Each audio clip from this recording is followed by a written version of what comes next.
Here we go. 3, 2, 1. Boom, and welcome to the Big Honker Podcast, brought to you by Shin Gear Waiters. I am Jeff Stanfield with the world-famous fucking Andy Shaver.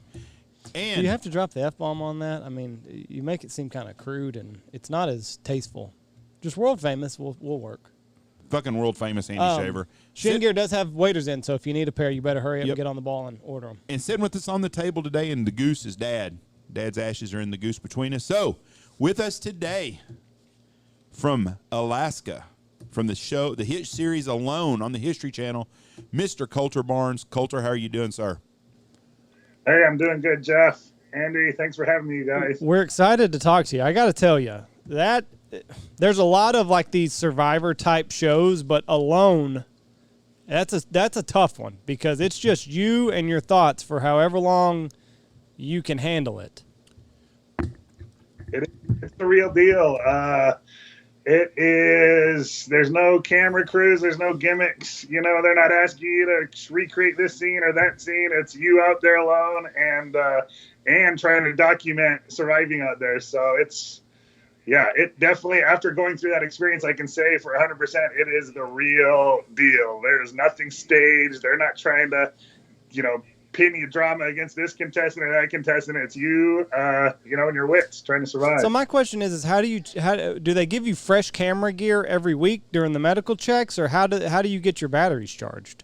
Yeah, so they do big battery drops. So you have you have 4 cameras, and you have, everything's in a big Pelican case, and you have tons of batteries. You must have 100, 150 batteries at any time. You have these little Pelican cases of SD cards. Right. And so those fill up, it could be 10 or 20. They figure out each contestant's schedule. Maybe some shoot it all in 10 days, some 20, but they come and drop them on the beach. A lot of times you don't even see them. And so they'll say, hey, there's a dry bag, put all your dead batteries and your old SD cards in there, and we'll drop you a dry bag off with fresh ones, and just leave them on the beach. So, and they just this is my deal. I've watched this show for many years, and I told a guy today at the post office about it. I said, told him you were going to be on with us and stuff. He goes, is it like Survivor? I said, no. I said, they're not voting somebody off the fucking island. I said, you could still be staying out there if you wanted to. It's about alone. You're by yourself out there. How do they sneak in without you hearing them to do that, to drop off some shit? Well, they'll come in. They're not trying to fool anyone. They're like, there was a time or two that I saw them down there, but they'll just tell you, you have your little yellow brick, your GPS device that texts, and they'll say, hey, tomorrow we're going to do a battery drop at noon or around then. And so make sure you have your bag of batteries down there by noon. But you're out hunting, trapping, and fishing. Like, you're not going to stand there and shake hands with them. Like, you got to go get food. And so a lot of times I'd leave it down there in the morning, and I'd go out hiking, hunting, fishing, doing whatever, and they'd come in and replace it, and I'd pack it up in the evening. But yeah, they're not trying to sneak on you. If you want to be standing there and hand it off, they're fine, but they don't talk to you. That's the cool thing is, like, the election was going on when I was out there, and there's different things going on, and so I'd always say, what's happening and who won and da-da-da-da-da, and they don't give you any information from the outside world. They kind of smile at you, hand you the bag, and then pull away. Now, would they let you know, like, say something happened, like, with your family, and, like, they needed you to know? Would you get that information, or do you sign, like, some sort of agreement where we're not telling you anything? Yeah, they give you an agreement that says, do you want to know if you have a family emergency? And so you have emergency contacts. Mine was my mother and father. And so some people say yes. Some people say no, I don't want to know until it's over. And some people say, yes, I do want to know. But yeah, you sign a waiver for that. Right. When I think that this season of Alone, y'all got the shit into the deal on a place to go, because y'all couldn't fish till 45 days in with that gill net. Yeah, it was different. I mean, it was difficult. I think any place you go is probably going to be pretty difficult, but yeah, I mean, that regulation made sense. Like as much as I guess I take full responsibility for my shortcomings. It wasn't my site and it wasn't the regulations. It was my not being able to adapt and learn quick enough to live off the land fast enough to be able to live off the land. But that being said, like they have a salmon, they're helicoptering salmon around a landslide that blocked the river into the lake. So I get why. I think if that Chilco Lake, I think if that landslide wouldn't have happened, we'd have been able to use gill nets from day one. But they don't want to helicopter salmon. They're paying lots of resources to maintain that salmon run while they can clear that slide. And I don't think they want to drop them into our gill net. So while it made sense, it sure made it a lot more difficult too. What kind of duck was it that you ate that had the worms? It was a woodpecker. It was a woodpecker? A woodpecker. Oh, no. Yeah, it wasn't a woodpecker. Oh. I wish it was a duck. God. So it had I didn't see this part. It had worms It was in it? floating, and he found it. I thought it was a duck. He found a bird floating in the water. I just assumed it was a duck, and it was dead. And when he opened it up, it had. So that camera work was good because it looked like it was a lot bigger than a woodpecker. Boy, you were hungry. Oh man, I mean, I would never. I just wouldn't even think about finding something floating in the water. Really, I mean, I don't know. I have pretty low standards when it comes to food, but I was hungry. And I hadn't eaten any red meat. I was going to eat anything that was floating out there. I don't care what it was, but yeah, it was great, man. It was delicious, and every little thing kind of just gets you through. And a lot of it's for morale. I mean, a lot of it, isn't a whole lot of calories. You saw Biko get a fish that was 35 calories, but I think a lot of it's just for and to keep going. Now, you said that you didn't adapt soon enough. What did you do wrong? Because you said you put all your eggs in the gill net basket. What else could you have done to have prolonged your stay? Well, okay, so there's a lot of things that don't get shown on there. My story ended up being my boat, and I get that, and I understand why, and that's fine. I don't have any resentment towards what they showed or what they didn't. I gave them 1,000 hours of footage, and they turned it into about 40 minutes of screen time, right? So I was trapping. I had snares set up that I was checking, frequently every day or two for rabbits. I was hunting like in the end of October. So in October, it was any buck. In September and November, it was 4-point only or better. And in October is any buck. So a lot of us obviously focus really hard in October at hunting. And I hunted the last 12 days of October every day until dark. Wow. And was hiking back to camp in the dark. Well, they didn't show me hunting one time. That's okay. But so I guess my big thing was when I said, there's another part. When he said, what did you do wrong? There was a landslide. Okay. Landslides are very productive. So if you ever find a landslide, that 20 years after a landslide, you have a lot of new growth, new vegetation, nutrients brought to the top of the surface, whether it's underwater. Where I set shrimp pots out here in Alaska is below a landslide. So whether it's below water or above water, they're very productive zones. Well, there was a landslide a couple miles away from my shelter or my little bay that I hiked to on day 2 and picked a gallon of cranberries. And there were bear trails and scat everywhere there. I mean, it was a very highly bear active zone. So I thought, well, you know what? I'm going to go get my shelter done, get my boat done, get some other things figured out. But I'm coming back to this landslide because it was this deciduous just path from the top of the mountain down. And it probably was 20 years old, 30 years old. And then everything else was conifer. And so where are the rabbits going to be? Where are the grouse going to be? Where are the deer going to be? Like, I think in that landslide. Well, by the time that I figured out, like it was like day 40, 45, and I was like, oh shit, Colter, I remember that landslide? And I tried hiking there and I couldn't get there. I didn't have the energy. By the time I figured out where, I remembered where I needed to be. I mean, that was on day 2. I knew it. So I wish I'd have spent more time there. I wish I'd have set my snares there. I wish I'd have hunted there more. But by the time I figured that out, it was too weak. My zone of where I could go had shrunk. Do you notice that as you're out there? Like, okay, I could go this far a week ago. And, oh, shit, now I'm only able to go half a mile. I can't go that extra half mile. Do you see your zone shrinking, and then do you kind of start to panic a little bit? Well, it's gradual. I don't feel like, I panicked a whole lot, but it definitely was a gradual feeling and it was pretty vertical country. So it wasn't flat. Anywhere I wanted to hike, anywhere from that lake for my site was vertical. And so you felt it. I'd side hill a lot and check my snares were going up this ridge where I was sitting like on my kind of had ground blinds, 3 different spots for deer hunting. And just getting to them, I felt weaker every time I got there. I felt more winded when I got there. And I thought to myself, I said, is this calorically efficient? Am I doing the best use of my calories? Could, being in a boat, yeah, you're rowing a bit here or there, but that's a nice way to move on top of the water. That's a very efficient way to move weight on top of the water. And so compared to hiking up and down mountains, and I've hunted for 25 years. I'm sure no expert in deer hunting, but I've hunted mule deer, whitetails. I've bow hunted. I've rifle hunted. I feel fairly adept at it. And I hunted for 67 days and didn't see one deer, not one. Goodness. I made deer call. I hunted till dark. I wanted to build a tree stand. And my goal was to build I had this really cool design that I thought I could pull off with very minimal paracord. And I couldn't find anywhere to build it. I couldn't find any game trails. I couldn't find anywhere they were moving. I found 2 sets of deer tracks in 67 days. See, I think y'all got screwed on location because the guys that go to the Great Slave Lake, they had ox or musk ox that they got to shoot. They had moose. They had bears, but I'm not taking on a grizzly bear with a freaking stick. But they had more game. They had grouse. They had fish. They could do it. It was like putting y'all on a deserted island with nothing to eat. It was pretty sterile. And I don't think they're going to go back there again because it's more interesting TV when people are eating.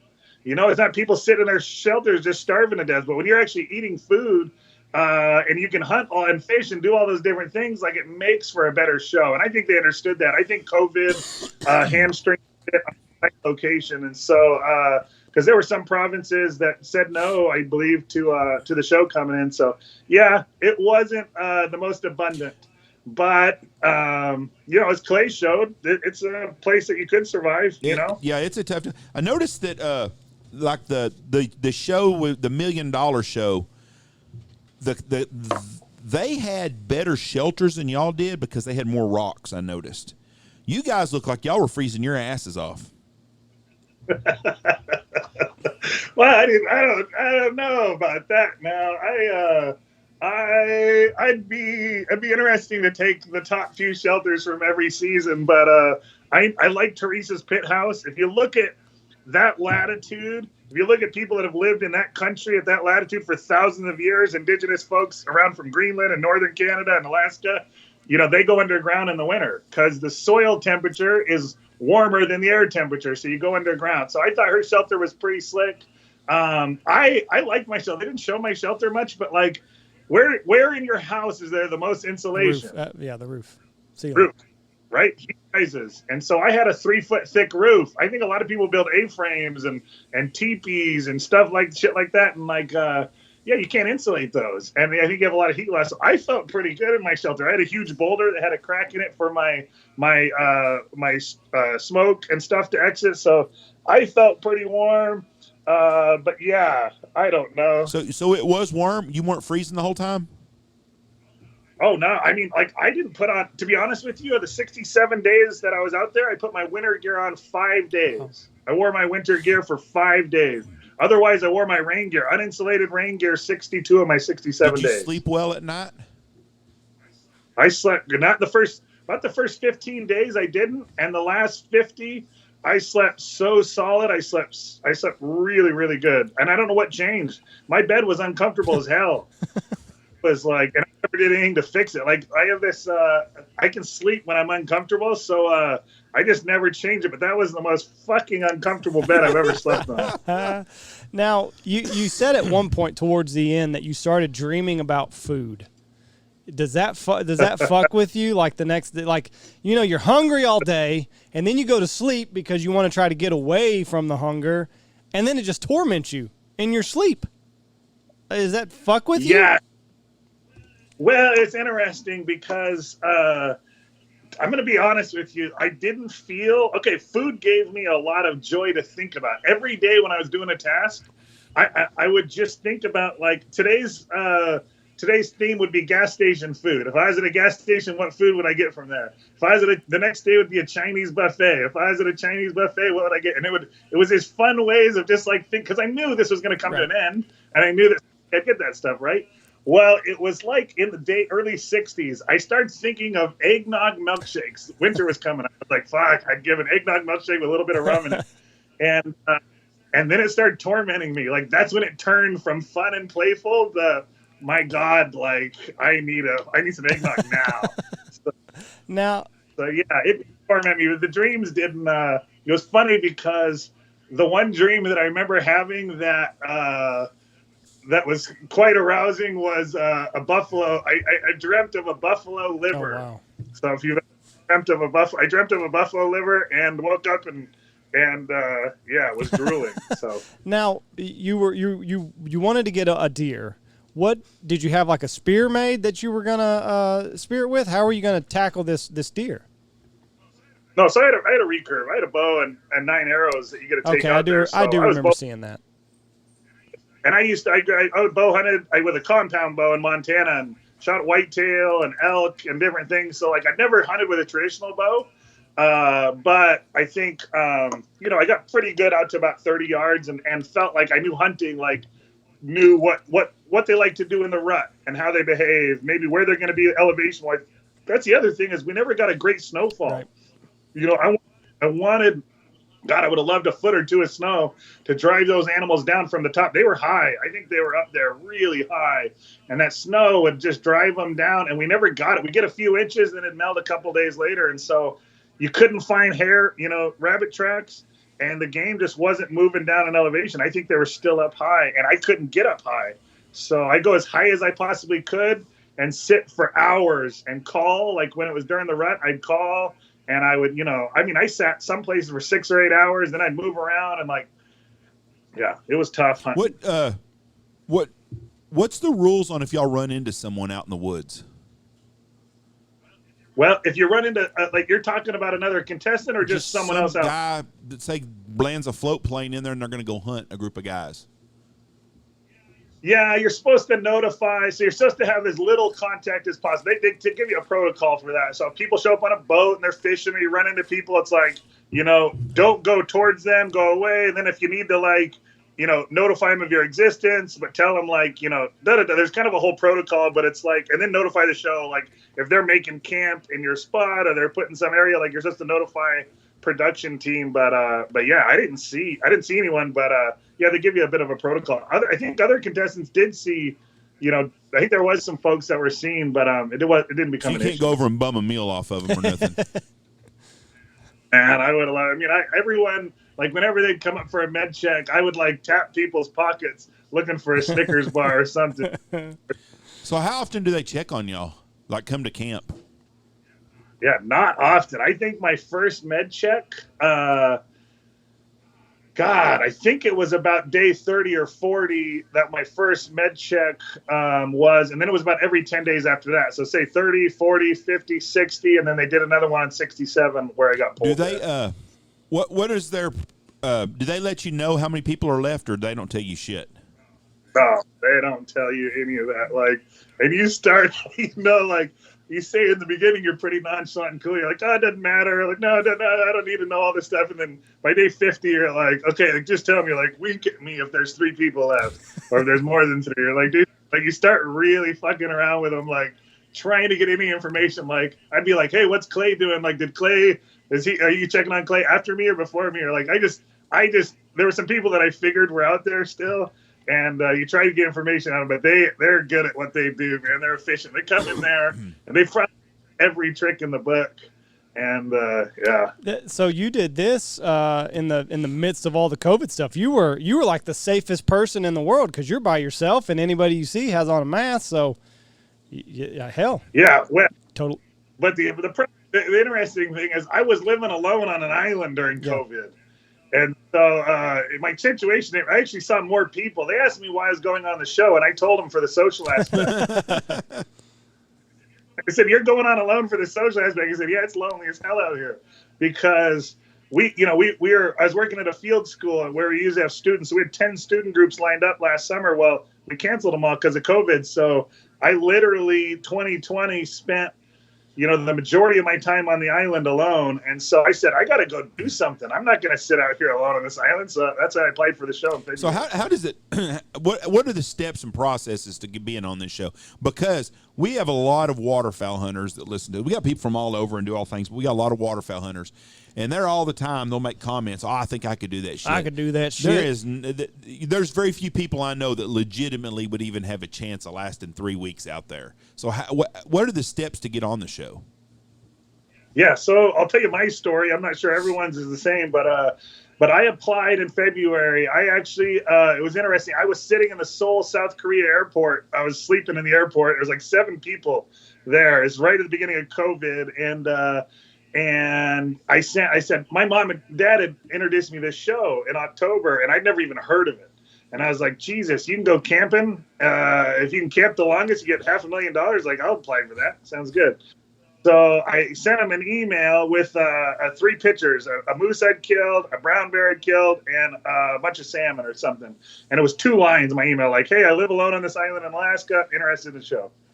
And then I didn't hear from him until April. So I came back from a month-long trip overseas, and in April I got an email that said, hey, we'd like to talk with you. So then it was like an interview. Okay. And then they said, hey, we would like you to go camping for a few days and send us 10 hours of footage. And they sent me a GoPro. So then I filmed 10 hours of footage. And then they said, another interview. And then they said, okay, you've made it to the top 20. So there's a boot camp. And so typically they do a boot camp in person. So they fly you all out to New York.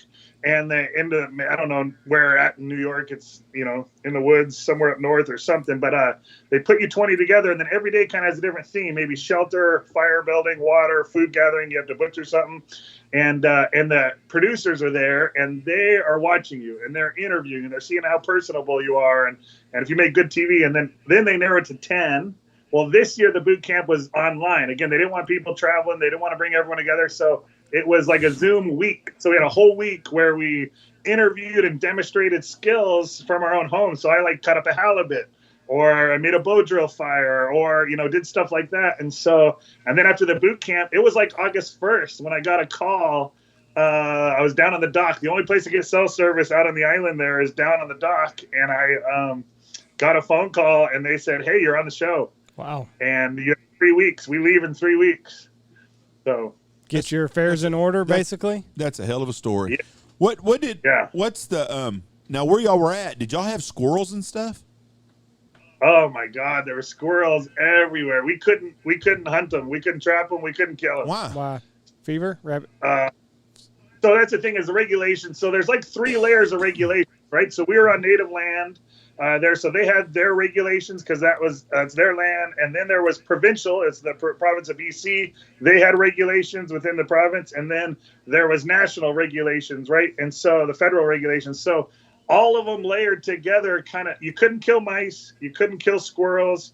You couldn't kill salmon. Or if they washed up on your beach, you couldn't eat them.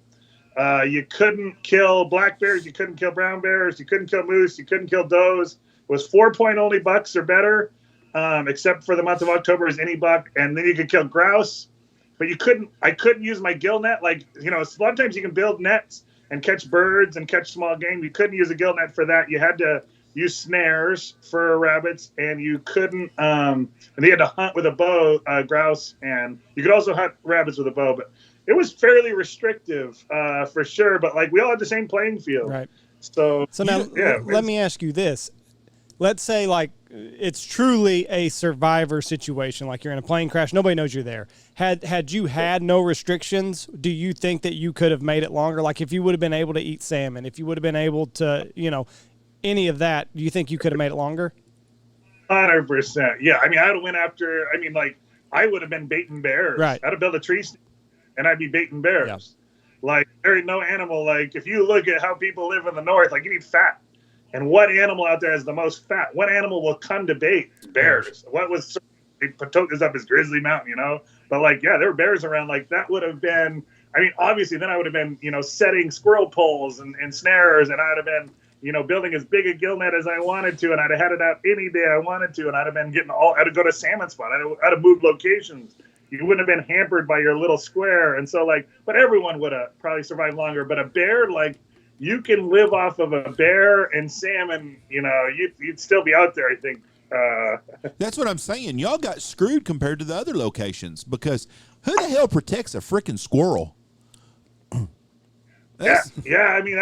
I don't know the behind the scenes of the why to it. So that was something that we didn't really, by the time we learned the regulations, we were already on site, doing our camera orientation. We went through a trapping class and whatnot. So they gave us the regulations. There was some grumbling, but we didn't sit at the meetings. They go to like all these meetings. So the crew, the survival crew for the History Channel, like they sit in meetings with the feds and with the local tribe, and they try and go back and forth, and they're advocating for us, and then they tell us what they can do. And so, yeah, it is what it is. But I mean, like either way, I still think it was possible to survive. It just was, on hard mode. It's like playing a video, having it on hard. You've got such a great attitude about this. I mean, you own it all yourself, and I respect that so much. I think it's a cool aspect of the show being up north because I don't like snakes, but I also don't like bears. But I would choose a bear over a freaking snake any day, I think. Me too. There's an interesting question they asked me. One of the first interview questions, that very first interview, they said, I was at the end, they said, "Hey, Colter, I just want to ask you one thing." They said, "What do you think about the tropics?" And internally, I'm shitting my pants. And I said, "Oh, I love the tropics. That sounds great." And I gave him this whole spiel about what it'd be like to live at the equator. I gave him this whole canned response. But in my head, I'm thinking, I'd be so far out of my element. There's all sorts of bugs and spiders and centipedes and snakes and all this shit that can kill you. And I would have no idea. I'm white as hell. I get sunburned and everything. And I'm so glad we didn't go to the tropics. I love the North. I've been in the Pacific Northwest and Alaska my whole life, and I feel very comfortable up north. Is there any sort of like psych evaluation that you have to go through to make sure that you're mentally capable of being alone for that many days? Yeah. You talk to a psychologist quite often, both before the show and then after the show,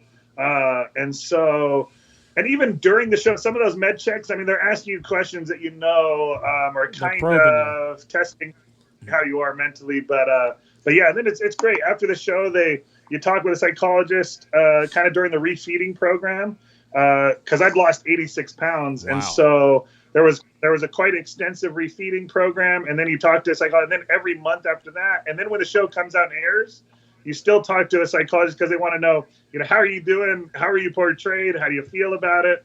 How do you feel now that the show is on national TV? And so, yeah, it was great. I feel like they have a really, I'm in season 8 of the show.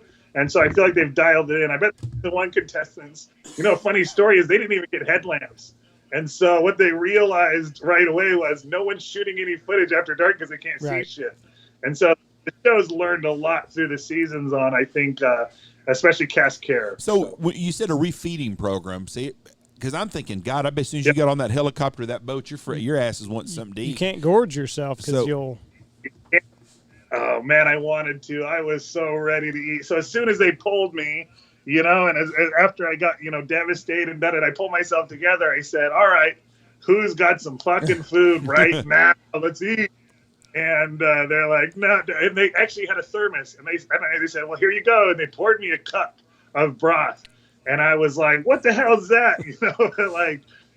They handed it to me. That was literally the best tasting food I've ever put in my entire mouth. Like, it was insane. First off, I burned my mouth because the shit was boiling. It was hot, and I couldn't handle. I wanted all of it, so I just dumped this huge thing in my mouth and just burned my tongue right away. Boom.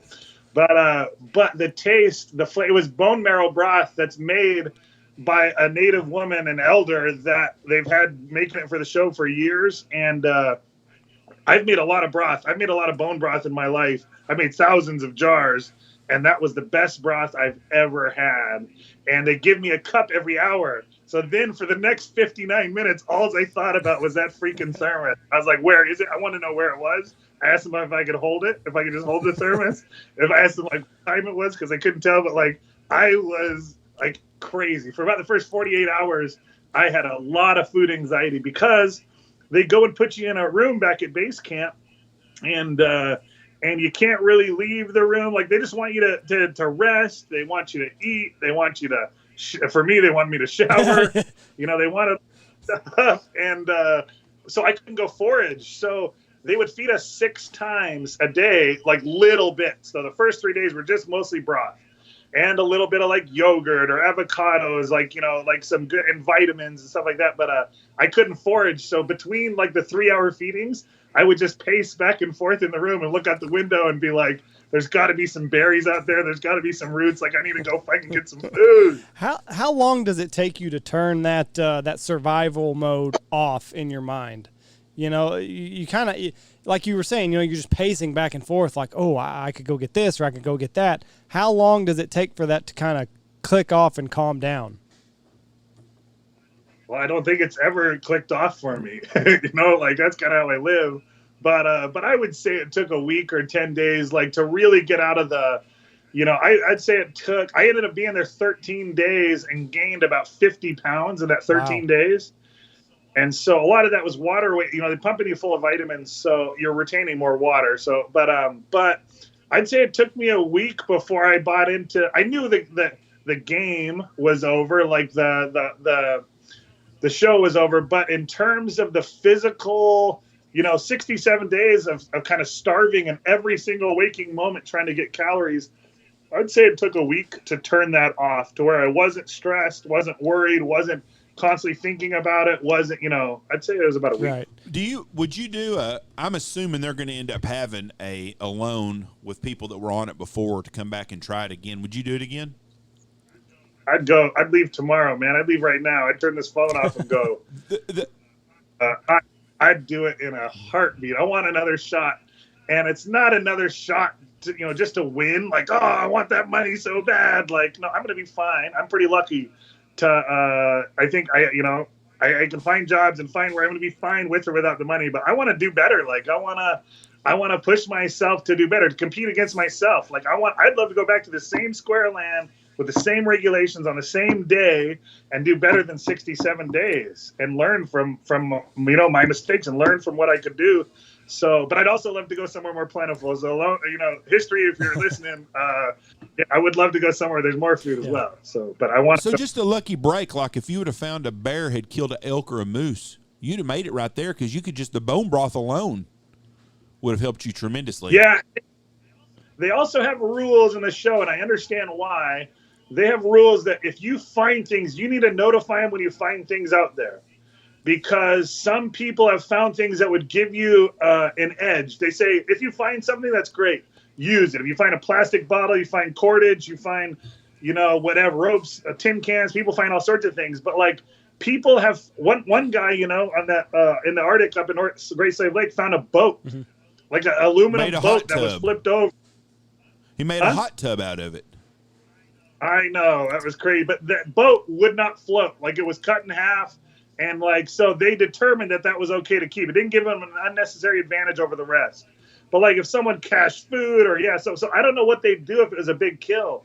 Like they might say, yeah, that's part of it. And like, that's great. But like, if you walk in there and there's a dead buffalo laying on your site, like someone had killed, like that, I don't know if that like your skill, I don't know. I don't know if I'd want to win like that, like, and say, hey, I beat all the other contestants because there was a dead fucking cow on my little square. Like, look at me, I'm a great survivor. Like, I don't know. That's what I'm saying, luck. But like, if a grizzly bear killed a moose and you found it, and you could scavenge just the bones out of it alone, a fresh kill would help you a ton.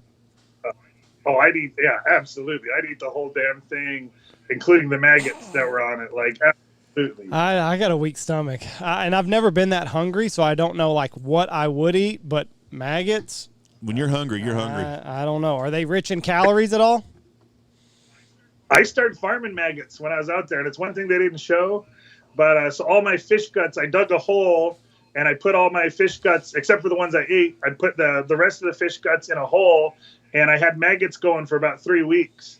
And probably had 300 or 400 maggots. I don't know. I never counted. But when I got my first snow, they disappeared and vanished. I was really heartbroken. I was trying to fatten them up.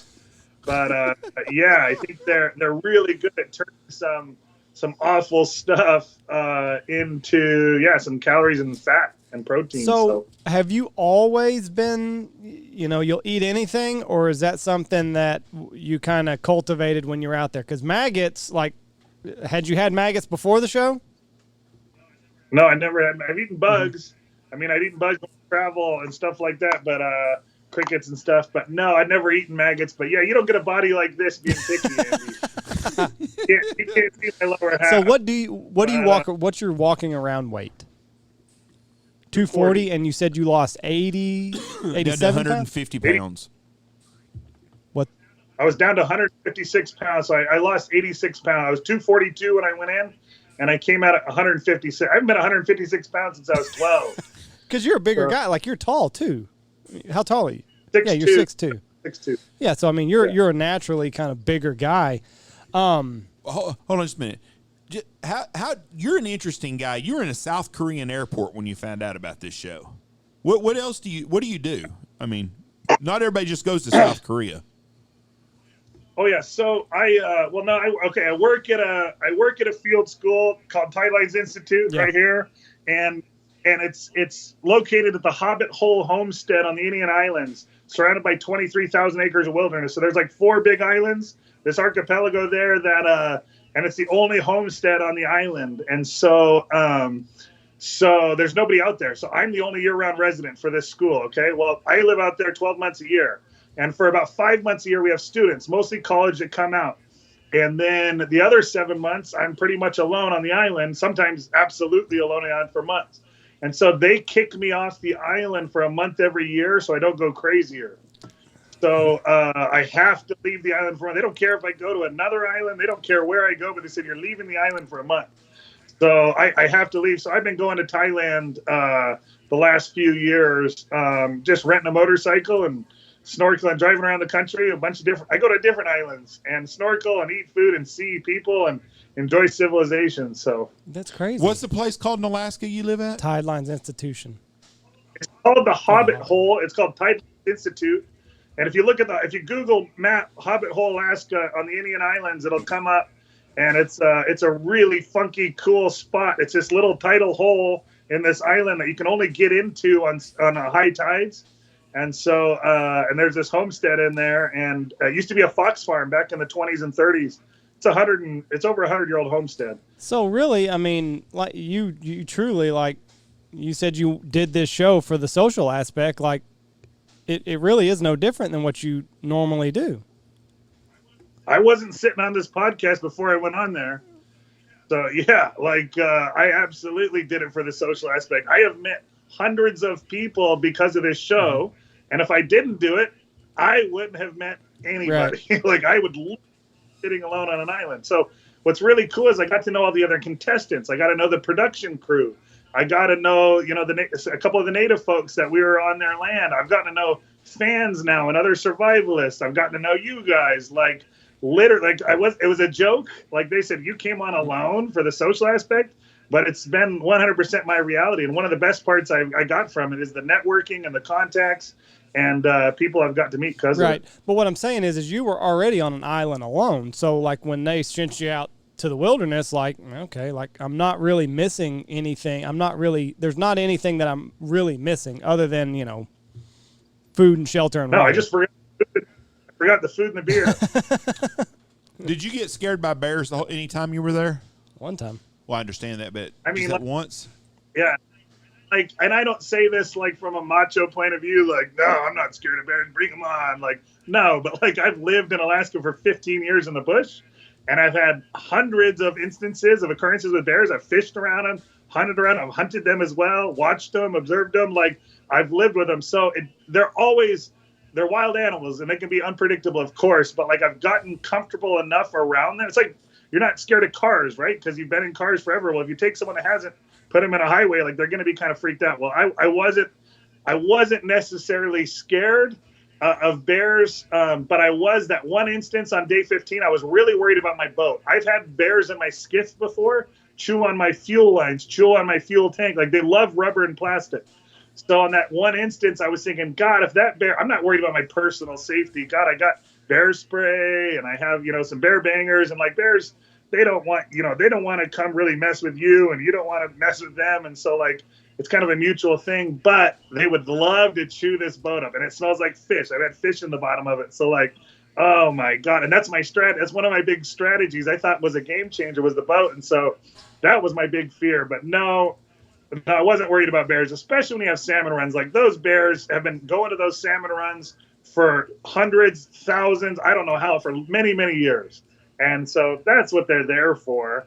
And thankfully, they didn't look at me as a, as a food item. So that's what you meant when you said, when you say that you weren't personally afraid. You were just like, son of a bitch, he's gonna fuck up one of my resources. Yeah, absolutely. My biggest, it was day 15. I haven't even hardly got that day. I finished my boat. I put the outriggers on it. Day 12, 15, whatever it was. So I celebrated. I was like, hell, man, it's a sunny day. My boat is stable. I'm going to celebrate by getting in the water. I'm going to wash my clothes. Had them hanging to dry. I'm butt naked on the beach. And then I hear this, and I look up and there's a bear walking on the edge of the water. And it was beautiful. Man, that bear was a big boar. And for an interior grizzly, it had some fat on its bones. A lot of interior grizzlies are skinny and scrawny and long. And they're this bear was gorgeous. His hide was beautiful. And I thought, wow, that's beautiful. And it's coming towards me. And I was like, hey, bear, nothing. I was just thinking it would take off, waving my hands, nothing. It's coming towards me. My boat's sitting on the beach. I don't have any clothes on. And this thing towards me. And I'm like, what in the hell do I do here? I want to protect the boat. The biggest thing for me is I don't think this bear's not going to, it's not I'm not surprising it. It's not a mom with cubs. It's not I'm not sitting on a kill. There's nothing there that is really going to provoke this bear to attack. But if it has to run me off or whatever, and I have to leave my boat there, I'm like, should I push my boat out in the water, just have it floating? Should I hop in the boat? So first thing I did was put on some pants. That was what I feel like that is step one in any dangerous encounter is put on a pair of pants. How do you shit? Yeah, how do you shit down your leg? You got to have something to contain it in case. So, okay, speaking of that, what do you do with your excrements? Do you bury them? Do you bury it all? That was. I don't know. Did you watch the show? You saw the episode where they started one scene of me saying, "Have you ever shit in your living room?" Because I have. I don't know if you saw that episode, but yeah, I mean, I had a hole. I had a little, it's like your outhouse hole. Everyone hole over behind a log. And you don't get any toilet paper. So I had a bunch of moss that I had piled up. So a bunch of, it's phenomenal, man. That sphagnum moss and that moss that grows on there, it's better than toilet paper, to be honest. It was great, soft and wonderful. So yeah, I had a hole there, and that's what I did. And I live up here in Alaska, so my places don't have running water. And so I have composting outhouses. So if they'd ever put people out there in spring, you tried planting a garden and that stuff. But yeah, the fall is just get it away from camp. And yeah. But, I also thought it's pretty interesting. In 8 seasons of Alone, you've never seen anyone actually take a shit. Never.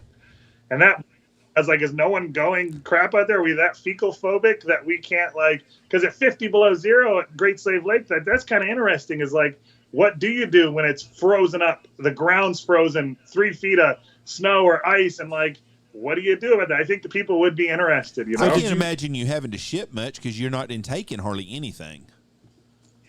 Yeah, I was averaging probably every 5 to 7 days of bowel that's movement. it? Ooh. Yeah. About shitting a piece of concrete, probably. Well, it was I was eating every seed. So rose hips, I ate probably 5,000 or 6,000 rose hips. And those things each have 20 seeds in them, a bunch. So, and I was eating every seed. I'm not spitting those things out.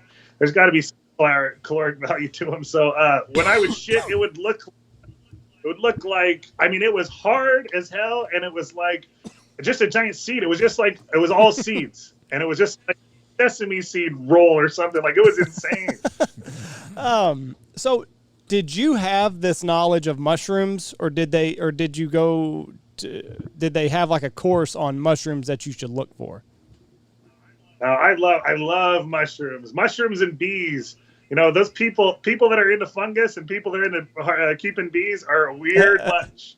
And those are my people, man. I love them. So no, I've cultivated mushrooms. I've grown them indoors. I've grown them outdoors. I love wild harvesting mushrooms. They're phenomenal. They're just a really interesting organism. The largest living organism on the planet, and they're very bountiful. They actually have protein in them. So I've been picking mushrooms for a number of years. But they don't give you, do they give any contestant that say doesn't have knowledge of mushrooms? Is there a crash course hey, don't eat those with the red and white spots? Nothing? No, nope, not really. Like at orientation, we do a little bit of the local flora and fauna talk. So we go on a walk together as a group and look at some things together and discuss. But a lot of people hold on to their secrets or their own knowledge. But we did do one plant walk together where we were just identifying some different resources and different things and kind of sharing some common knowledge and stuff. But no, there was no don't eat these and there was no sharing of that. But a lot of us at that orientation were, they had a lot of manuals and books and some people brought library, like Teresa, she brought 20 awesome books with her that were on the plant life of the area that she'd found, and she shared them with people. So she had it set up in her wall tent we're in orientation that you could come check out a book from her and go through it. And so that was pretty cool. Now, have you, how long has it taken you to get this knowledge of different mushrooms? Because I feel like even if I knew what I was looking for, I'd still kind of have it in the back of my mind. Like, shit, is this a mushroom that's going to kill me, or am I going to go on a bad trip? What is this? I think mushrooms are a funny one, right? Because we tell our kids, and rightfully so, we tell them, don't eat those. And these are bad, and these can kill you. And you don't want 3 and 4-year-old kids walking around putting mushrooms in their mouth. They like to put things in their mouth. I get that. That makes sense. Duh. But we never go back and tell them these are can be an incredible food resource. These can be very tasty and survival resource. These are very healthy. Maybe one of the most healthy things for our environment are the mycelium that are growing under. Those mushrooms are just a fruit. But underneath they're a neural network going underneath our soil that help us farm and grow and forests and all this other stuff.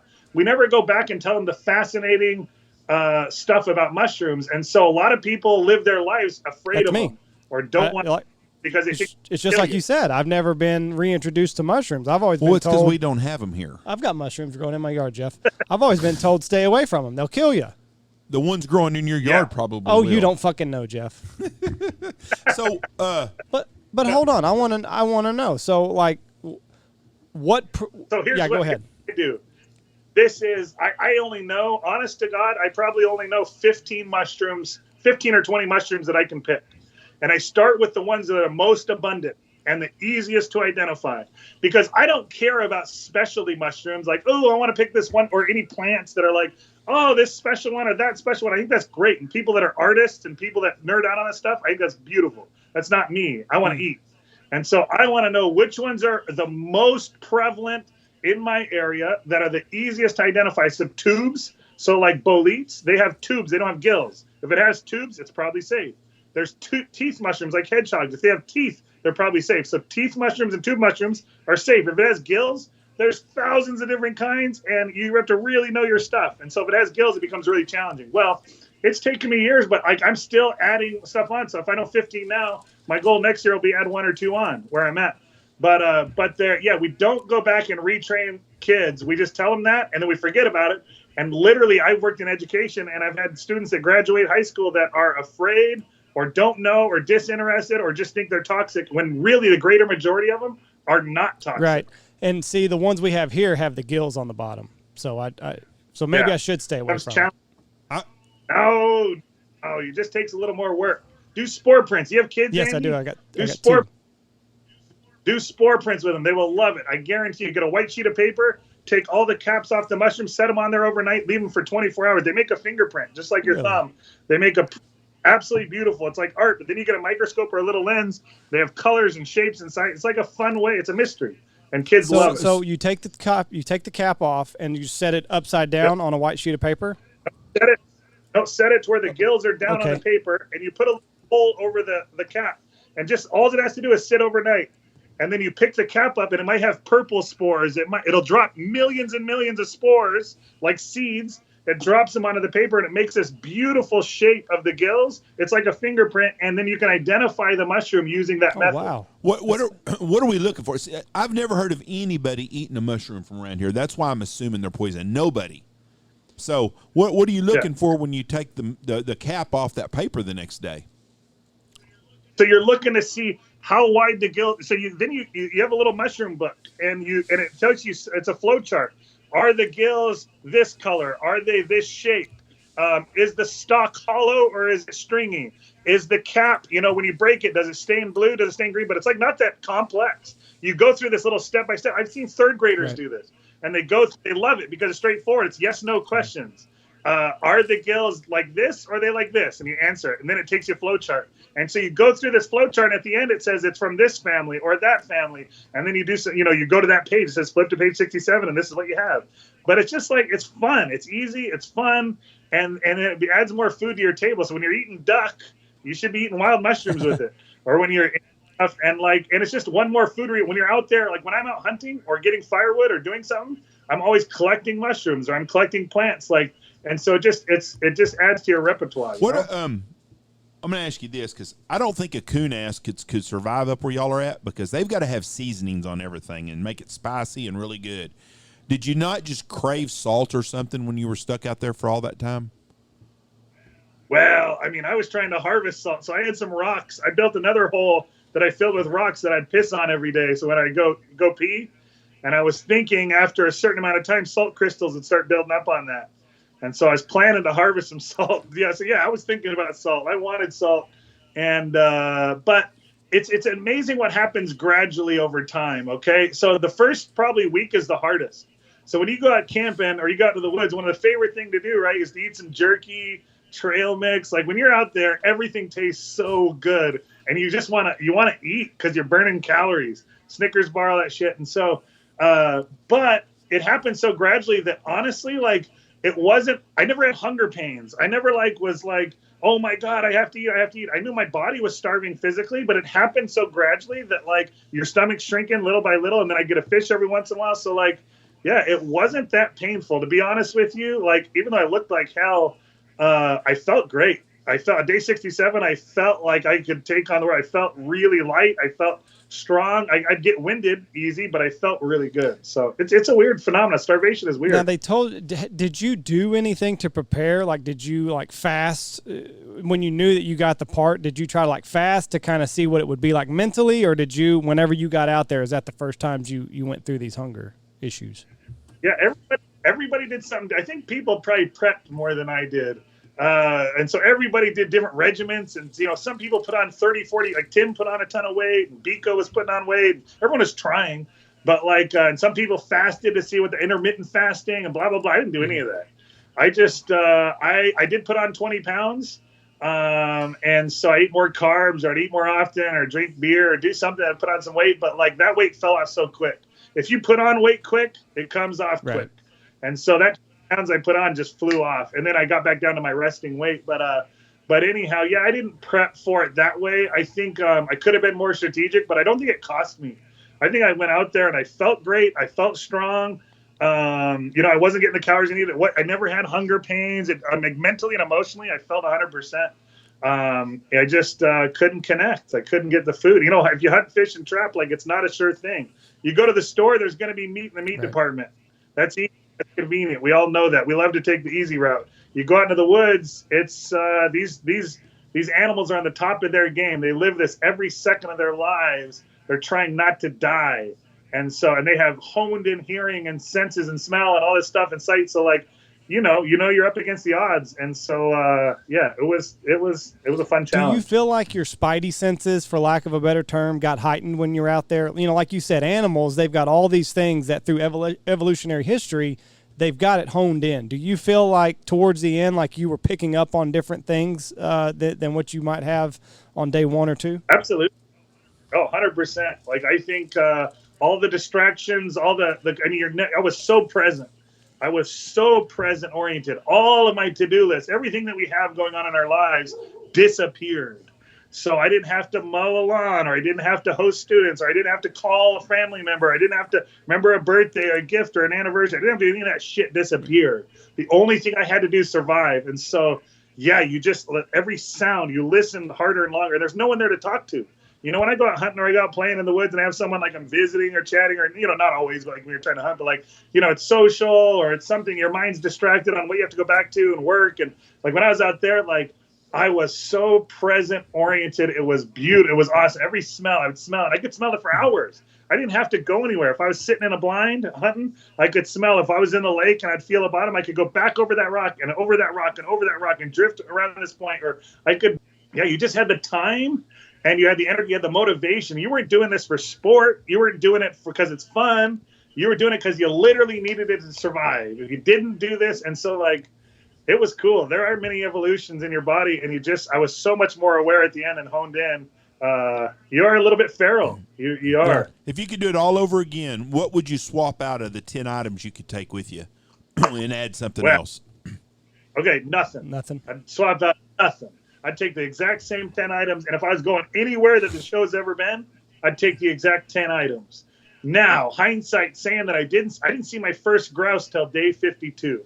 On Dave, and I've hunted grouse with a bow. I love plinking at grouse with a bow. They'll oftentimes 5 of them will sit there and look at you while you walk. You know, you knock over 3 of their buddies, and they keep looking at you. So like, they're beautiful critters, but they, you know, for some reason they sit there and watch you plink them. But so I thought, oh, there's surely going to be grouse out here, and I didn't see. I hunted hard. I logged a lot of miles and a lot of times, and I'd seen the first grouse I saw was on day 52. So in hindsight, I'd say, well, I don't need my bow and arrows. I didn't see a deer. I didn't see any grouse. Like I didn't see anything, but no, like I would take a bow. Big game, as we've seen, big game changes the game. And the last 3 seasons, a moose, a muskox, and a deer have won it. Yep.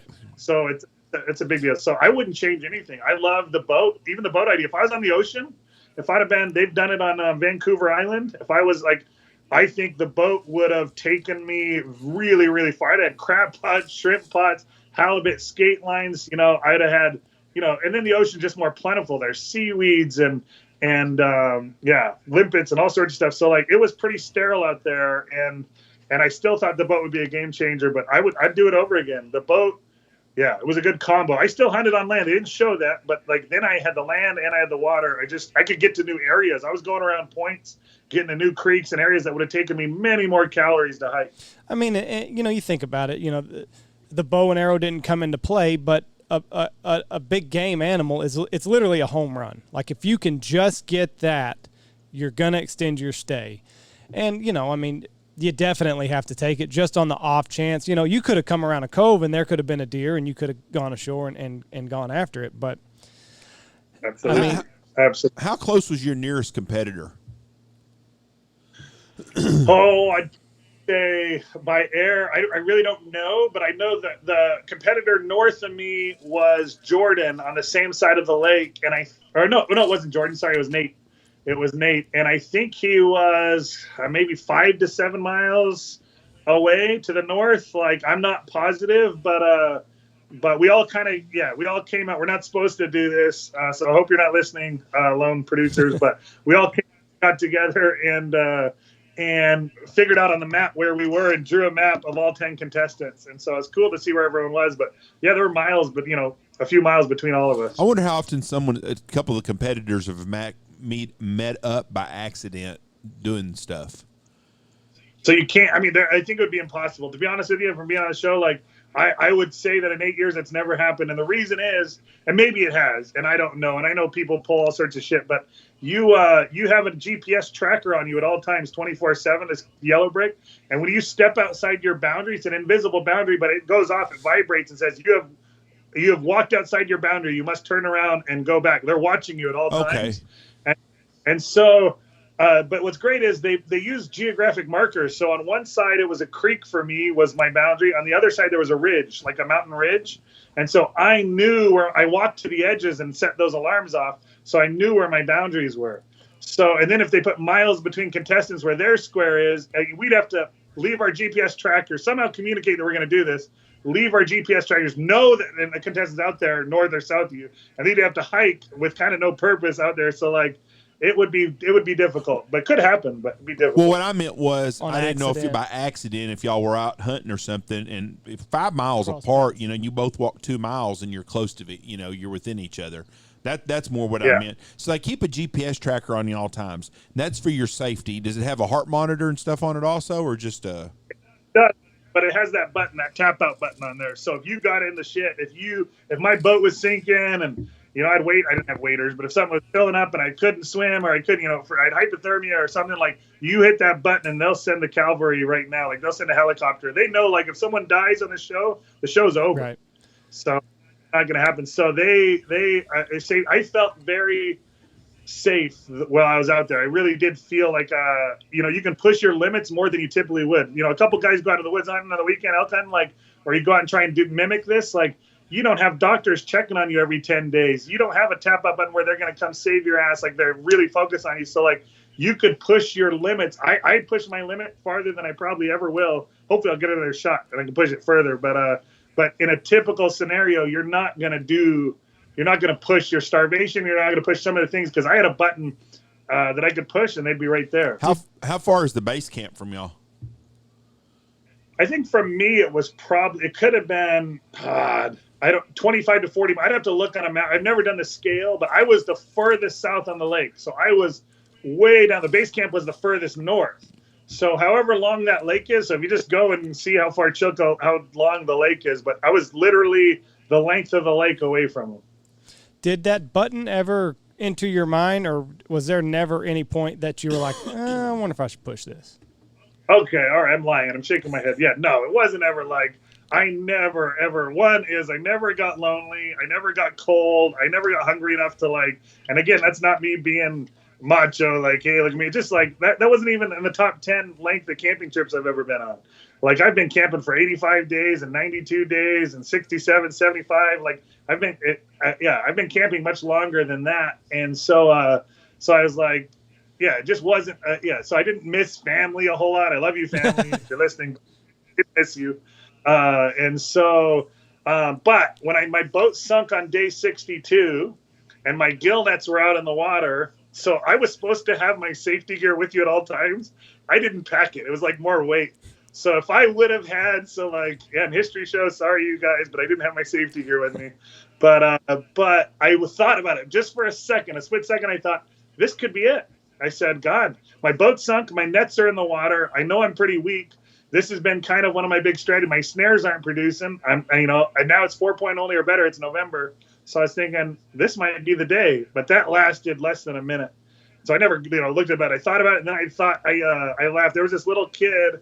My ex-partner had a daughter, and she used to say, anytime I would think something like that or do something like that, she'd say, "You're giving up." And she would just rag. So it was a good reminder. That voice went into my head and said, "You're giving up." And within 5 minutes, I was like, "Oh, fuck this. I'm going to get this boat out." Right. And just got. Yeah, because I saw you pulling your boat out. And, I mean, was it just, how heavy was that thing? I mean, it's filled up with water. Oh. You're calorie deficient. I mean, was that the hardest thing you've ever had to do? Yeah, they didn't show. As sad as I thought it was a pretty smart way. I figured out how to get that out, but I don't know. Maybe it was just at the time. But I leveraged. What I did is I had a big pole, a big tree tied to it that I'd moor it every night, and I took that over to a rock. And what I did is I used my weight, all at that time 170 pounds or whatever I was, and I hung off that pole and leveraged that boat just out of the water like a quarter inch, and then swung it over to the beach to where it was just above the water, and then I could bail it a little bit, and then I yanked it out. And so they didn't really show the whole thing. I thought it worked very well, but yeah, I mean, it was like, I thought when I cut those lines, that boat was going to drop to the bottom. It was 20 feet there, and I was done. Yeah. And so I dropped, and it was neutrally buoyant. I was like, oh my God. And I said, why? So then I knew at the moment I had a chance. And I went out, and they also didn't show, they kind of, it was a little bit different, but I went out within an hour of that boat being sunk. I went and pulled in another bull trout and caught a fish. So I went from thinking about tapping out to having a fish in my hands at day 62 or whatever day it was, and going, hell yeah, like that felt really good. That was a huge swing for morale. Is that not the most is that not just the most exhilarating feeling? Like, you're so hungry and everything's on the line, and then you check the net and it's empty, and then you finally pull one up and there's a fish. Are you just like, is it just euphoria all over your body? It is unreal. It's not like anything I've ever felt, because first off, you built the boat and you didn't know if you could build it, if it would float, if it'd be safe, if it'd be functional. You had no fucking clue if it was going to work. And then you built a net. Is the net going to work? How are you going to keep the net taut? I'm fishing the net 50 feet deep, 50, 60, 70 feet deep. like setting a gill net on the bottom and not getting it tangled, not getting it wrapped up, making sure it has tension so it can catch fish is not the easiest thing to do. So you're fishing out of a homemade boat using a homemade gill net, and you're starving. Like from day 28 to 49, 21 days, I hadn't eaten any protein, any fat, anything. So 3 weeks, I tell people I didn't eat for 3 weeks, and they're like, well, what about plants? Like, yeah, okay, I ate some berries, and I ate some rose hips, and I ate some wild onions, and I ate some mushrooms, but like I was probably intaking 300 calories and putting out 5,000. Right. I was starving. And so that feeling that, oh my God, like all of this culmination of doubt and anxiety and all this stuff about going, am I good enough? Is my boat good enough? Is my net going to work? Is there anything happening? And you pull in, when I see them coming up, you always see the white belly of those fish when you're pulling in a gill net coming up. When I saw those, like I've never been, I don't scream, like I don't yell, like when I hunt or I get something, I don't like, do a big song and dance or whatever, but you couldn't help it. Like it was primal. It came up and it was euphoric, and you felt so much self-confidence. You felt so much pride. You felt like you'd done something, that you deserved something. Like, I don't know. It was a beautiful moment. You can't recreate that. You sure as hell can't recreate that in a grocery store. And then this, after that starving and after so many failures, that was, a lot of people ask, I'm sorry, I'm long-winded here, but a lot of people ask me what was the most challenging thing. And I don't like to use the word failure, because, when a kid falls over trying to learn how to walk, it's not a failure, it's a lesson you're learning. But like, every day, my goal, I had one goal every single day when I woke up. It was to get calories. And so if I didn't get calories that day, I kind of failed.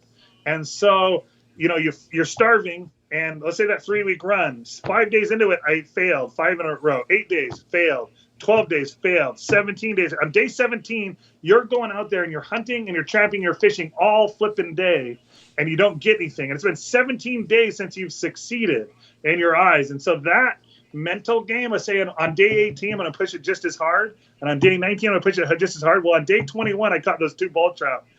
Insane. I'll never be able to recreate that feeling. Did you give yourself like a routine, like a checklist that you like, okay, I'm going to wake up and these are the steps that I take every single morning, or was it kind of shift as the days went on? I had a pretty developed routine that I loved. God, I love my routine. I loved it. Like it. So I had a game plan going in there. I laid out about a 28-day game plan.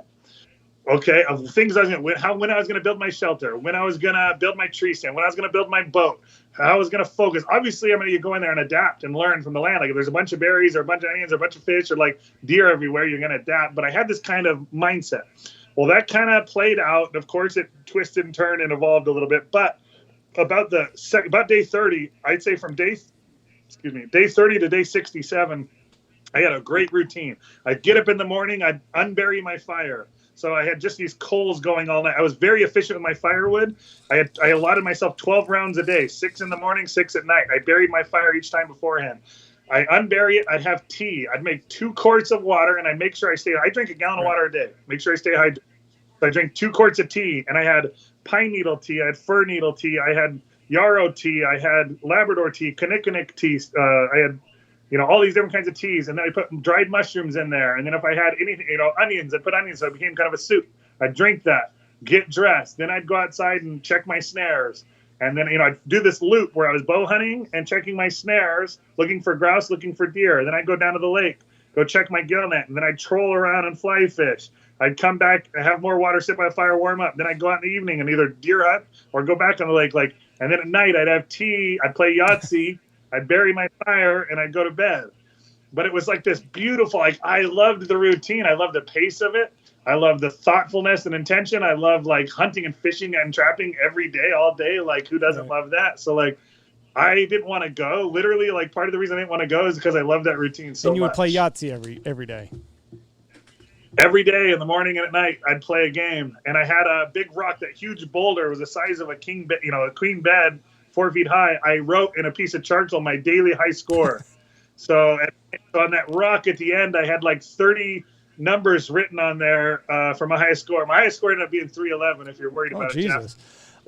So you said your bed was uncomfortable. It didn't really show the inside of your cabin. What was your bed? So my bed I had to build over. So I wanted to build next to that boulder, right? So I could timber frame. I timber framed my shelter so I didn't have to use a lot of paracord. Well, right underneath the boulder, it was kind of sticking out. And so I put a couple rounds down and then put some little spruce poles over it. So I built a spruce pole bed. And then I put a bunch of boughs on it. So I had a layer probably 6 inches thick of limbs. All right. So it seems like it'd be pretty good, but I didn't use enough boughs, and my logs that I put down weren't exactly like the best, I don't know, limbed, or they're lumpy, or they weren't the right size, but like it looked, by the eye, it looked pretty nice. But, I didn't think about it as when I started at 240 pounds, I have 2 inches of fat around my entire body. And so I think that probably helps. Well, at the end, I'm 156 pounds and I have no fat. I'm bony as hell. And so I think it just got more and more uncomfortable as it goes on. But I slept better and better as time went on. So I don't think it mattered. It amazes me how dirty you were. I mean, you look like scary. a coal miner. It was scary. Yeah. Was that? Yeah. They said I was the dirtiest contestant they've ever had. When was the last time that you could jump in the spring and or in the lake and kind of wash off? I wasn't doing that. Why the hell? I'm not getting any food that way. I mean, unless I'm getting calories. There was one time you were swimming in it because you were butt ass naked. They blurred your ding-a-ling out. Yeah. Well, it was that was day 15. It was sunny and I'd finished my body. It was kind of celebratory. You're right. But like I showered, I washed twice when I was out there in 67 days. On day 15 and on day 66, my dad's birthday. So I went, let's see, what is that? 50. I went 50 days about without showering or washing. And the reason I was so filthy was I buried my fire. So I didn't take a ferro rod in. So I was doing bow drill fire. So I try and keep my fire going. Again, it took me an hour to start a bow drill fire in the beginning. And by the end, I could do it in about 5 minutes. And that was one of my goals, was to get better at that. And so, but I still wanted to keep my fire going. So I'd bury it every day in a pile of ash. In the morning, I'd unbury it, have my tea, have a fire, warm up. Then I'd bury it again while I was out hunting, fishing, trapping all day. And at night, I'd unbury it, build another fire, have tea, dinner, whatever. And then I'd bury it and go to bed. So every day I was unburying and burying my fire twice with ash. So that's, and then I had this motto that was calories over comfort. So I don't care about building a chair. I don't care about building a broom or, building like cool people that are out there. I'm not knocking anyone that did that. They're like wonderful craftsmen out there, and the other contestants are awesome. I freaking love them. But I don't give a shit about comfort. My bed, I didn't build a chair. I didn't even cut a stump so I could sit on outside. I just sat on the ground. And, the whole time. So because if it didn't give me calories, if I'm sawing through a log for a chair, those calories could be better used hunting grouse, trapping, sitting in a tree stand, out in my boat. Like, I just wanted food. I want to stay out there. You were the dirtiest person I've ever seen in my life. I saw a homeless guy in Taos, New Mexico that was about as dirty, and he was riding the train, I guess, because he looked like they drug him. But, yeah, you were damn sure the dirtiest guy that I've ever seen on that show. And it makes sense because you were doing the fire off and on all the time. Yeah, and I just didn't care. Like, as long as it wasn't detrimental. There's hygiene that could be detrimental to your health or detrimental to my longevity. Like, I know about infection. And so if I had a cut or an open wound, we had a first aid kit. Like, I would treat it with my hands and stuff like that. Like, I wasn't stupid about it. But, like, in terms of how I looked, I don't give a shit. And I went out there, like, I don't care even in my like, I generally probably shower 2 or 3 times a month, even in my normal life. So I just don't really, it's not a big deal. But there was something you said about, the kids, I've shown people a picture. I'll have to send you guys a picture of the day. I took a picture of myself the day I came out. And you haven't got to see that yet. Like, it's freaky. Like, I'm not even sure I want to put that on the interweb. Like, there's already some memes going around of me that I love, but you can't unsee this. This will freak people out. But the kids said it looks like I thawed out of a glacier. That was the best. That's good. It does. What the hell did that bathwater look like? That first shower back, like, was it just black all the way down? It was black for 3 days. It wasn't the first shower that shit came off. Like, it was like black, and then it was like a dark gray, and then on the third time I showered, it was gray, and then it went away. But like, it was funny because I felt great. Okay, when I'm out, even at the end when they took me out, like, I got fatigued easier, and I was out of breath, and like, I was not thriving. Of course, I was starving, but I felt good. Like, I still felt like, hey, it's like I carried my pack down to the boat. I got on the boat and felt good. Well, the instant I got put back into a room and I hit hard floors, I had hardwood floors. I was walking around like I was 90 or 100 years old. I was just like crunched over. I sat down on a chair that had no padding, it was just a wooden chair, and I hopped up and screamed. I was like, "Oh my God!" Like, it hurt so bad. The first time I sat on the toilet, it hurt. So like, it was really interesting being out in the woods and feeling good. Like, everything I did, I felt good. Walking around, feeling good. Hunting and sleeping, I felt good in terms of, my body. And then as soon as I got put into a room and taken out, the game was over. I don't know if it was adrenaline and intensity. I don't know if it was actual hardwood floors and hard surfaces, but like, I looked literally like I was moving like I was 95, like slow. Right. I was crazy. Have you talked to anybody? Is that common? Do a lot of contestants go through that? I think so. We have a group chat that we all kind of talk and share stories, and I've heard a few people say, like, the time that it took them to recover. And for me, the biggest recovery has been mental. I think starvation, in my experience, it's been, your brain is a huge caloric intake. Your brain uses 30% of the calories you put in there. Well, if you're starving, sure, you lose muscle mass and sure, you lose fat. But your brain, I have a hard time holding conversations. I've made a bunch of mental errors since then. So I know I can retrain it. I know it'll come back. Doing things like this is good for me. Reading's good for me. Getting back into civilization is good for me. But yeah, that was the thing that took the biggest hit. I came out and just felt dull. I just felt really, really dull, duller than normal. Yeah. Did you feel foggy ever when you were out there, like brain fatigue, or was your routine just so ingrained, like, this is what I do? I have my tea, I go on my route, like, or was there? That's part of why I wanted a routine, is so I didn't have to think about all that, in case. So I think there were times that I'd zone out, and especially towards the end, there were times that things that get a bit foggy, but like, the routine, I'd already been doing it for 20, 30 days in a row. And so it was easy to just follow a simple routine and know that was the best game plan that I think I had to get calories into. I tried to sleep 12 hours. I would try to be down from about 10 at night or 9 at night to 9 in the morning, or 8 to 8, whatever it was, especially starting to get dark there. I think it was 8 to 8. But that's when I wasn't burning calories. I was kind of hibernating. And then the other 12 hours, I was trying to get food. What's your recipe on pine needles soup or tea before we get out of here? What's the recipe on that? Well, I just love it. So the way I like to do it, I just take a bunch more pine needles than you need. So I chew them. So a couple of things. One is I chew them and then brush my teeth with like the saliva and the needles. Like, you get a lot of vitamin C. You get a nice smell. You get some agitation on your gums. But for the tea, I just grab a handful of needles. It's probably more than you need in a 2-quart pot, but a handful of needles, put them in the pot. Typically, you want to bring your pot to a boil first. You pull it off and then let them steep in there for 5 or 10 minutes and drink it. You don't want to boil them. I think you can, get bitterness. I think maybe you can even knock some of the nutrients out. I'm not positive on that, but like, you just want to steep them in really hot water, about 200-degree water, for 5 or 10 minutes and drink it. But it's delicious. Fir needle tea, pine needle tea, absolutely delicious. What's your favorite tea? Well, when I was out there, not here, not Lipton or anything, out there. My favorite tea on the show was Labrador tea. So a lot of people might call it bog tea, but Labrador tea tastes like the tundra in Alaska. Every time I had Labrador tea, I thought I was drinking Alaska, or I was drinking tundra. It smells like tundra. It smells like home to me. And so I would rotate my teas. I had 6 teas I'd rotate. Every day I'd drink 2 of them. So every 3 days I'd repeat.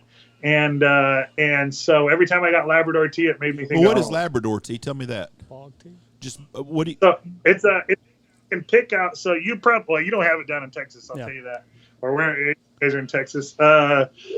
So yeah, it's just a plant. It's a plant. I don't know the scientific name for it, but it's Labrador, not Labrador, but or lavender. But it's a plant that grows in the bogs around here. So a lot of the muskegs and a lot of the bogs have this low plant.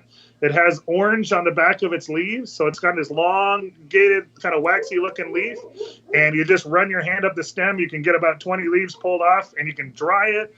I like to have it on the wood stove going, so if you ever come over to my place, I have a pot of water on the wood stove, and I'll have Labrador in there, tea. And you can add honey and, lemons if you're out here, and it's delicious, but it just smells like the tundra. If you've ever been to Alaska, you've ever smelt the tundra, it smells like Labrador tea to me. So did the camera help you at all? Because it kind of, you're narrating kind of what you're doing. Did that help your mental at all? Because, you're kind of getting your thoughts out there.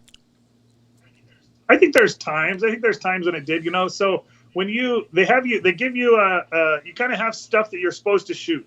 They want 8 hours of footage a day. They want a morning check-in before you leave your shelter, and they want an evening check-in before you go to bed. So kind of like a little journal. I think those were the times that it really helped, because other times when you're outside of your shelter, you're hunting, fishing, trapping, like, you don't want to talk. Like, I wanted to whisper or not even talk at all. Like, so it wasn't a big deal. There was a pain in the ass. You're trying to hunt an animal and kill an animal, and then you have this freaking set up 2 angles. You got to make it look artsy and cool and catch it in the picture, and it's like, Jesus Christ. But when you're in your shelter and you're doing those journal check-ins in the morning, it did feel like you weren't alone. Like you were talking to a crowd, you were talking to an audience.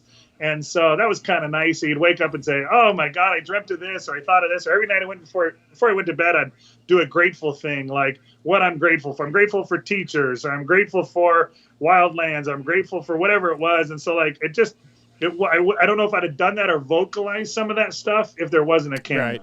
Do you feel like this has helped you in the long term, like in your life now? Like, do you count your blessings more than maybe you did before you went on the show?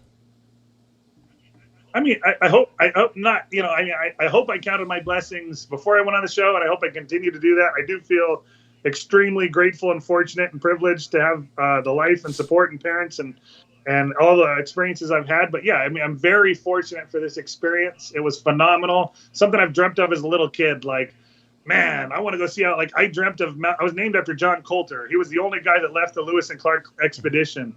And so everyone was going back to St. Louis after 2 rugged ass years in the West. And he said, I want to stay in Montana and Wyoming in that area. Well, I was born in Montana, named after him. So I grew up reading this mountain moor legend and lore. And so as a little kid, I thought, man, I want to see if I can survive as a hermit in the backwoods with very little stuff. And so it was a dream come true to be able to have the experience. It was a phenomenal experience. I learned a lot about myself and about starvation and about succeeding and about what I'm capable of doing and the land. And so like, yeah, it'll change the way I look at experiences going forward. But yeah, I'm just grateful that I got to do that. So my last question for you is, what was your first actual meal that they let you have? What was the first thing that you were like, I'm going to town on this bitch. Don't hold me back. All right. So I had, 13 days where I had no autonomy over my food. I ate what they served me. And then they let me go. And the very first meal I had, so my spirit vegetable is the potato, by the way. So I eat some potato. I love growing them. I love eating them. I love preparing them about 50 different ways. So I went and had a fat ribeye steak, undercooked, rare ribeye steak. I had mashed potatoes. I had asparagus. I had beer bread. And I had about 4 cocktails lined up. That was it. What's your cocktail? I had one of every. Oh man, they had a menu. It was a fancy place. I went to some fancy. I mean, I looked like shit still. Probably smelled bad still. I mean, I did not. I walked into that place and was like, "Oh dear God!" Like, there's probably a dress code here. But I walked in there. They had no idea who I was or what I just come from. And I sat at that table, and I just picked one of. I couldn't name them. I sure as hell couldn't even spell them. But they were on the menu, and they lined them. And I said, "This is what I wanted." And I took pictures of it, and God, it was good. How much did you miss? Like having a beer at night or something. That would be the hard part for me. I like my beer, and I like whiskey every once in a while. Yeah, no, I like a drink once in a while too. And I knew it was coming to an end. I knew this was an experience. Like, it's a game show. It's not a survival. I mean, it is obviously a survival as survival as you can get for a show, but there was a lot of regulations on there. And so like, I knew this was coming to an end, whether it be 60, 80, 100 days, whatever it was, like, it was coming to an end. So like, I went without coffee. I went without beer. I went without carbs. I went without, all, caffeines and all these different things that you love on a daily basis. I love eating a bagel, having a cup of coffee, having a beer, whiskey at night. Like, it's temporary. Like, my God, we can live without it. And then, to be honest with you, I enjoy those things so much more now. And I enjoy that cup of coffee in the morning, and I enjoy that whiskey at night because I didn't get to have it. And like, yeah. So I think, did you get great. Any financial compensation at all for this? So you do get like a stipend, daily stipend. It's just supposed to cover it's not a ton, but it's supposed to cover your time away from work. Yeah. So Well, everyone's missing work. They give you a little daily stipend. Everyone gets it, and it's just a per day thing for whenever you're on a show. But yeah, it's not. I'm worried my body would revolt if I cut out coffee. Like I'm dependent. I realize I'm dependent on that drug caffeine, and that's another thing. People don't think caffeine is a fucking drug. Like if you're addicted to it and you go without it, you have headaches. It's bad. Absolutely. Oh, absolutely. But try it. I mean, it's fun. You're going to be fine, right? And we've lived without coffee for hundreds of thousands. I mean, like, we've had it for a long time, but we've also lived without it for hundreds of thousands of years. And so, like, give it a shot. You'll be all right. See what your body does. Learn something new about it. Then go back on it. Like, whatever, But it is fun to put yourself through it. Like, those are minimal risk, but it's fun to learn, like, what happens, how your body reacts, how you react. That's the thing is they say, what's the hardest thing? And I think starvation is like, how is my body physically going to react? Emotionally, how am I going to handle starvation? And mentally, how am I going to handle starvation? And so, it was fun to learn that and the isolation. So yeah, I've spent 2 times, not even close to something like this. I went to Alaska one time, and we were in the woods for 10 days, and I went to the Boundary Waters, and I was over 7 days. Both times we had regular food to eat, but you had the trail mix and the Snicker bar, all that kind of shit. All that shit. But the thing I missed the most was freaking ice in my drink. Oh. I never thought I would, just because everything I drink, I put ice in. I don't give a shit if it's a tea, a Coke, whatever, water. I like ice in my drink. I can't imagine being there without the little foods that I eat.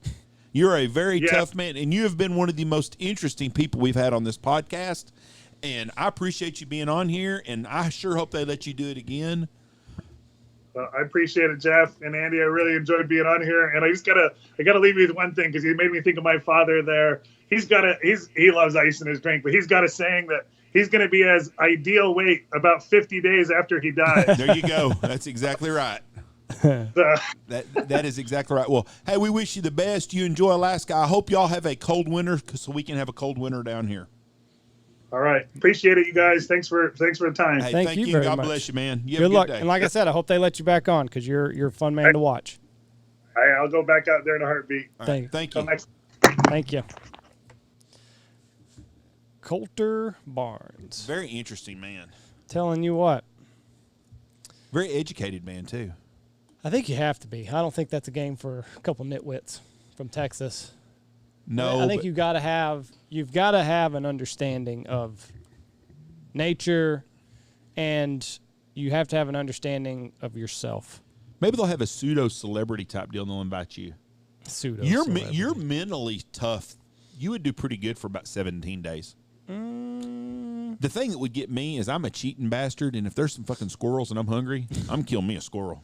Yeah, that's an interesting dynamic. Is that your body is shutting down, your body is starving, but you still have to play by these arbitrary rules.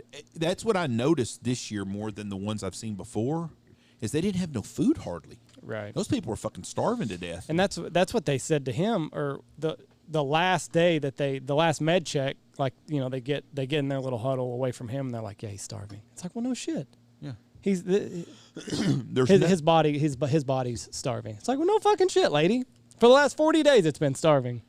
67. Well, I just mean, because he had some fish and stuff. Right, but that was the shows before, like they did the $1 million one. I watched it. I really enjoyed. Me and Mom watched these shows all the time, and the one up there, a guy shot a muskox. Right. Guy killed a wolverine with a club one night. I mean, but they had fish. They could fish. But what wore me out on those more than this one was the guys that dick around on building them a shelter. They do a half-ass shelter. If you're in this to win, you better build you a fucking shelter right off the bat. That's going to be your home. Right. Get you a shelter built and get you some food.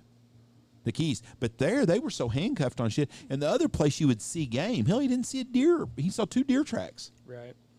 And I mean, I don't have the wherewithal. I don't have the knowledge of nature. No, I wouldn't know what kind of fucking mushroom to eat. I wouldn't even think about it. I wouldn't know about what mushroom to eat. I wouldn't know what I could wipe my ass with. The hunting part, and even that, like, I'm not a big game hunter. I could follow tracks. I could do that, but I mean, I'm not a big game hunter. I don't know how to build a tree stand out of 4 logs and a piece of twine. Well, I would just crawl up my tree. What?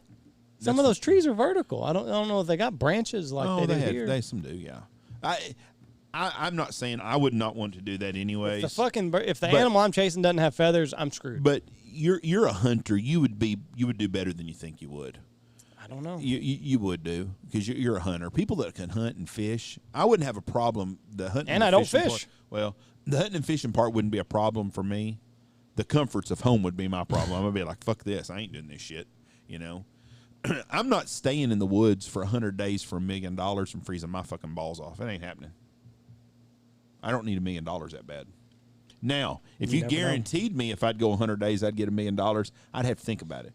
I might take that chance on the Arctic where they're doing it out up there, but if you put me in the fucking Amazon, I'm not staying in the Amazon for 8 hours for $1 million. I'm not sleeping overnight. Fuck no, there is no way in hell. And I don't know that I would enjoy that as much watching it on TV because I don't like snakes and I don't like all that shit, but just the bugs and shit alone. I had snakes coming out at me on my last till hunt. I was ready to burn that motherfucker down. They weren't even poisonous. Jeff. What? 3 guys said that they were water moccasins. 1 guy said it was not. Was it a cottonmouth or a water moccasin? What's the fucking difference? It's the same. Cottonmouths are poisonous. A water moccasin is a cottonmouth. Am I sure? No, you're not sure. Jeff?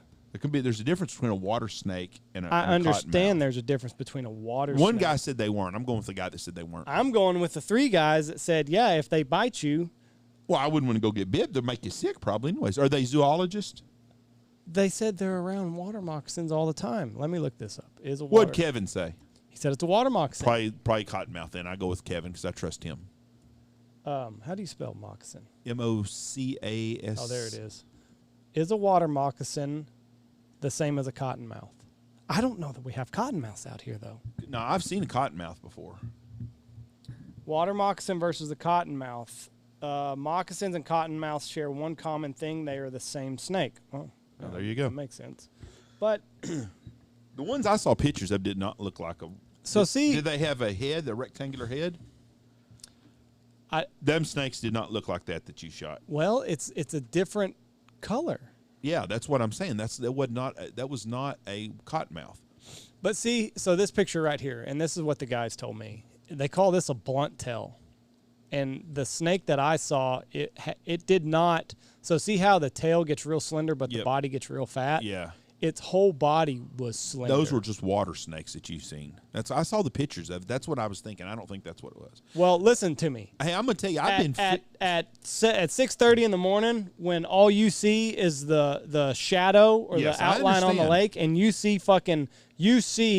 it was 3 fucking feet, Jeff. And it's making a beeline to me. It ain't gonna bite through them waders. I've got a dog I've got to worry about. Well, that's true. I don't just go out there willy-nilly by myself. I understand I'm probably safe, but it literally, I'm sitting in the middle of the group, and I'm looking at everything. And I look at my phone, and we got 5 minutes to shooting time. And, we're kind of hemming and hawing. And look at my phone again. We've got 3 minutes to shooting time. Teal buzz us. Like, they come in, and guys, they're getting all excited. Anyway, a couple more minutes go by. I say, okay, guys, we're legal. Next bunch that comes in, we're shooting them. And before all that, when we had like 5 minutes left, I see a head pop up just right outside the decoys, maybe 5 yards past the decoys. And I don't know what it was. I've hunted there my entire life. I've never seen a snake on the entire property. Something in me said, I wonder if that's a snake. And then I'm like, no, it's probably just a turtle popping its head up.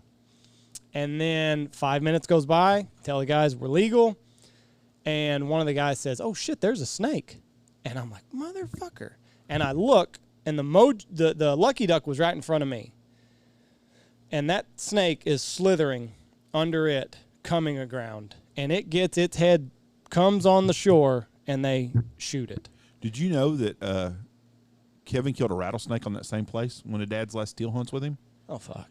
Did you know that? No. And listen to this. It had flooded and it rained. Remember, we got all the rain? Yes. And the water had come up like within 3 days from where we had the blind yes. to where it was behind the blind. And Dad said him and Kevin were walking through there, and they heard a rattle, and the thing was up in the water. It was up on the grass in the water. Listen, I know rattlesnakes can swim, so the whole time I was worried it was a rattlesnake. Nah. So then we shoot that snake, and then a guy says, "Oh shit, there's another one, and it's swimming ashore." Now this one's only about a foot long, so they shoot it.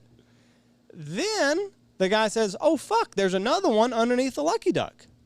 So they step out and they shoot it. 3 fucking snakes before we ever shot a teal. Well, good.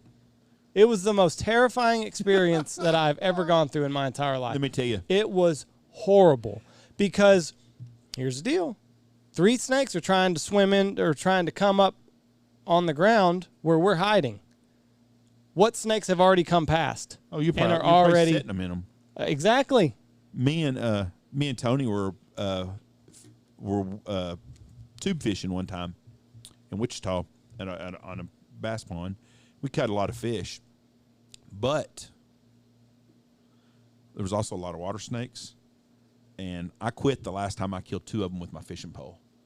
I hit them on the head. They come up and popped up right next to me. That was the end of my deal. I said, fuck that, I ain't fishing this son-of-a-bitch anymore. But we could see more I'm sure. There's just not 3 of them. We could see more out in the water. They'd pop their head up, and you could see the ripples and stuff. Yeah, see the head on the one on the far right that's got the diamond-shaped head? That's what you're looking for. I'm not looking for If shit. you don't see the head, those snakes you had did not have heads. They was just water snakes. They wasn't going to hurt you. Jeff, Andy. they'll make you hurt yourself. Well, that part is true. And I still cannot find a good picture. Texas water snake. It was horrible. Horrible, horrible, horrible. And What? I don't wish it. That's what I saw right there, I think. What? This. Yeah, that's just a snake. That's a diamondback Texas water snake. Yeah, That's nothing good would come from the term diamondback snake. All right, let's get off the podcast. I got stuff I got to do. We got another one to do. I know, and I've got to do some stuff before I do that. That might have Anyways, been what we saw. thank y'all for listening. God bless y'all. Have a great, great, great week. Well, aren't you just Speedy Gonzalez? Go check out all of our wonderful sponsors. Check out Shin Gear Waders. Like we said at the top of the podcast, they have inventory in stock, and it ain't going to last long, so if you want a pair of waders, you better hurry. Pacific Calls, Dive Bomb Industries, Boss Shot Shells, Dirty Duck Coffee, Lucky Duck Spinners, love mine, they attract snakes. Looking Glass Duck Club Podcast, Gundog Outdoors, Goose Creek Retrievers, Bangtail Whiskey, Eyesight Drone Service, and Stanfield Hunting Outfitters.